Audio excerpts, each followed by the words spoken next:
Shalom saudaraku, senang berjumpa dengan saudara dalam acara Renungan Malam Seruan Makedonia. Mari sebelum kita membaca merenungkan firman kita berdoa. Bapa dalam surga, kami menyembah Engkau malam ini, mengangkat syukur kami untuk kasih dan penyertaan Tuhan yang sudah menyertai kami sepanjang hari ini dalam semua aktivitas kami. Dan sebelum memasuki jam-jam dan istirahat kami di depan, kami mau membaca merenungkan firman-Mu. Roh Kudus, tolong apalah kami untuk memahami kebenaran-Mu malam ini, agar menjadi pedoman dalam kehidupan kami. Bersabdalah Tuhan, karena kami siap mendengarkan firman-Mu. Dalam nama Yesus. Amin. Firman Tuhan malam ini terambil dari Markus pasal 3 ayat 7-12. Markus pasal 3 ayat 7-12. Demikian firman Tuhan. Kemudian Yesus dengan murid-muridnya menyingkir ke danau, dan banyak orang dari Galilea mengikutinya, juga dari Yudea, dari Yerusalem, dari Idumea, dari seberang Yordan, dan dari daerah Tirus dan Sidon, datang banyak orang kepadanya. Sesudah mereka mendengar segala yang dilakukannya, ia menyuruh murid-muridnya menyediakan sebuah perahu baginya karena orang banyak itu, supaya mereka jangan sampai menghimpitnya, sebab ia menyembuhkan banyak orang, sehingga semua penderita penyakit berdesak-desakan kepadanya hendak menjamahnya. Bila mana roh-roh jahat melihat dia, mereka jatuh tersungkur di hadapannya dan berteriak, "Engkaulah anak Allah." Tetapi ia dengan keras melarang mereka memberitahukan siapa dia. Sampai sedemikian jauh pembacaan firman Tuhan. Berbahagialah orang mendengarkan firman, merenungkan, dan melakukannya dalam kehidupan ini hari lepas hari. Saudara, tema kita malam ini, dalam Yesus ada kelegaan. Dalam Yesus ada kelegaan. Saudara, suatu waktu seorang ibu, kita beri saja nama Yeni, mengalami kecelakaan lalu lintas dan dilarikan ke rumah sakit untuk mendapatkan pertolongan darurat. Setelah masa kritis dilewati, dokter baru mengetahui bahwa ibu ini sedang mengandung. Padahal obat-obatan terlanjur diberikan berpotensi merusak janin dalam kandungannya. Dokter menyarankan agar pasien menggugurkan kandungannya yang sudah tercemar dengan obat-obatan itu. Karena sekalipun nanti lahir dalam keadaan hidup, namun bayi itu akan mengalami cacat. Tetapi Ibu Yeni menolak saran dokter dan bertekad untuk tetap meneruskan kehamilannya. Singkat cerita, ketika persalinan tiba, bayi itu terlahir normal alias tidak cacat, dan diberi nama Margareta. Bahkan Margareta tumbuh dengan baik dan berprestasi cemerlang. Dari SD sampai SMP selalu juara kelas.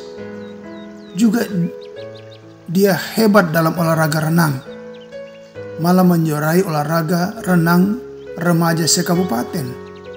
Saudara, suatu hari Margareta diajak ibunya menemui dokter yang pernah menyarankan untuk menggugurkannya. "Dok, anak ini seharusnya digugurkan itu," kata Ibu Yeni. Dokter tersebut hanya menggeleng-gelengkan kepala dengan takjub dan berkata, "Kalau bukan karena mujizat, hal itu tidak mungkin terjadi." Artinya, dalam Yesus ada kelegaan. Amin. Kita lihat Matius 11:28. Marilah kepadaku semua yang letih lesu dan yang berbeban berat. Aku akan memberi kelegaan kepadamu. Saudara, itu juga yang kita temukan dalam bacaan kita malam hari ini. Orang banyak berbondong-bondong datang dari berbagai kota dan daerah mencari Yesus. Bahkan walaupun Yesus dan murid-muridnya telah menyingkir jauh ke danau, namun semua itu tidak menyurutkan antusiasme orang banyak untuk datang kepadanya. Mengapa? Karena mereka telah mendengar segala yang dilakukan Yesus. Dalam ayat 10 katakan, sebab ia menyembuhkan banyak orang, sehingga semua penderita penyakit berdesak-desakan kepadanya, hendak menjamahnya. Bila roh-roh jahat melihat dia, mereka jatuh tersungkur di depannya dan berteriak, Engkaulah Anak Allah.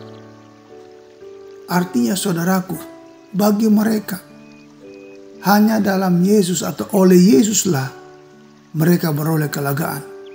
Makanya semua hambatan, tantangan, jarak yang jauh, melelahkan, orang Farisi, ahli Taurat, hedonian, yang membenci Yesus, tidak menyurutkan semangat mereka untuk datang kepada Yesus.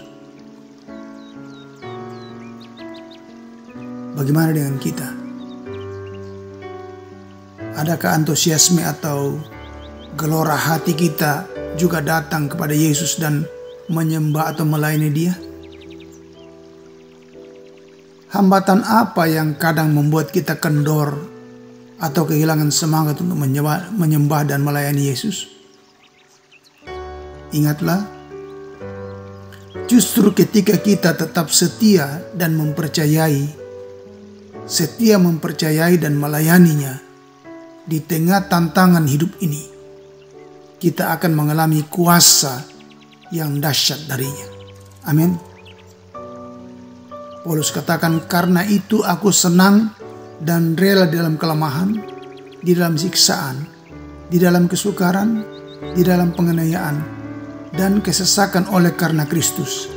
Sebab jika aku lemah, maka aku kuat. Jika aku lemah, maka aku kuat. 2 Korintus 12 ayat 10. Kalau demikian, bagaimana mengalami kelegaan dalam Yesus? Bagaimana mengalami kelegaan dalam Yesus? Yang pertama, berusaha datang kepada Yesus. Ayat 7. Orang yang punya kerinduan yang dalam untuk datang kepada Yesus pasti mendapatkan kebebasan atau kelegaan. Tadi dalam Matius pasal 11 ayat 28 dikatakan, marilah kepadaku semua yang letih, lesu dan yang berbeban berat, aku akan memberikan kelegaan kepadamu. Saudara, apa masalah kita? Beban apa yang sedang kita pikul? Datang pada Yesus.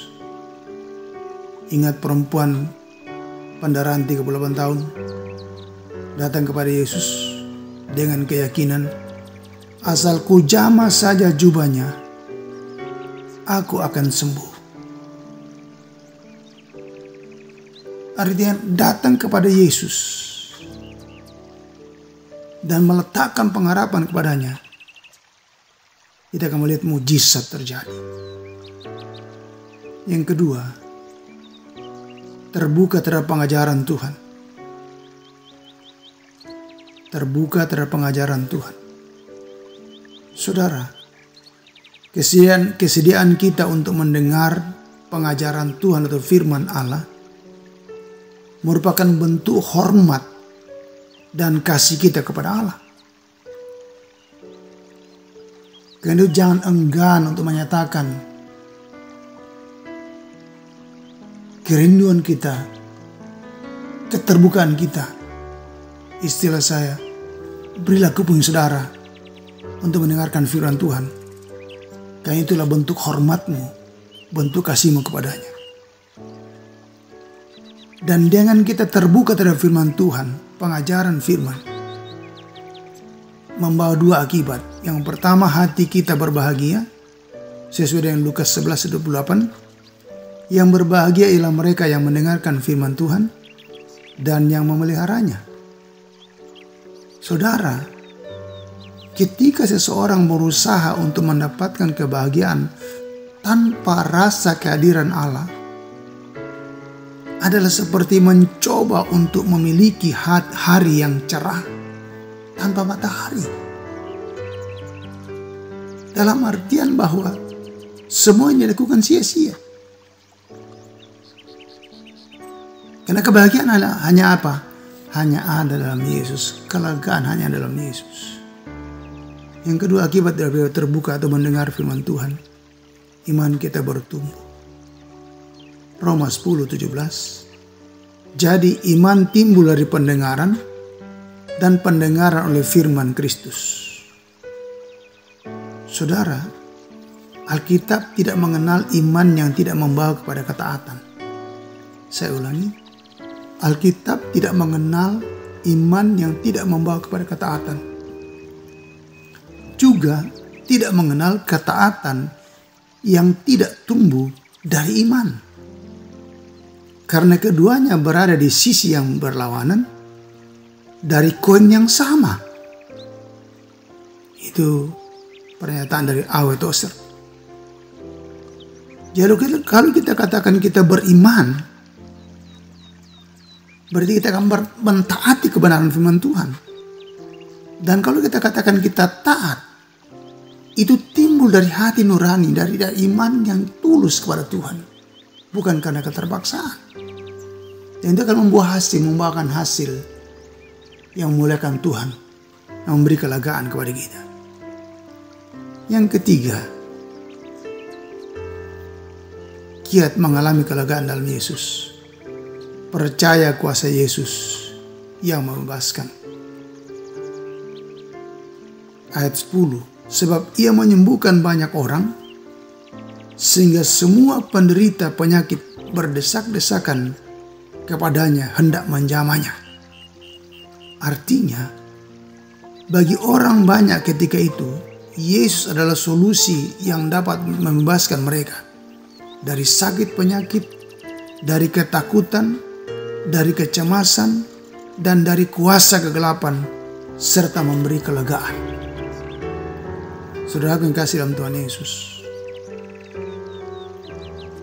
percayakan kehidupan kepadanya, karena Dia memberikan kelegaan kepada kita.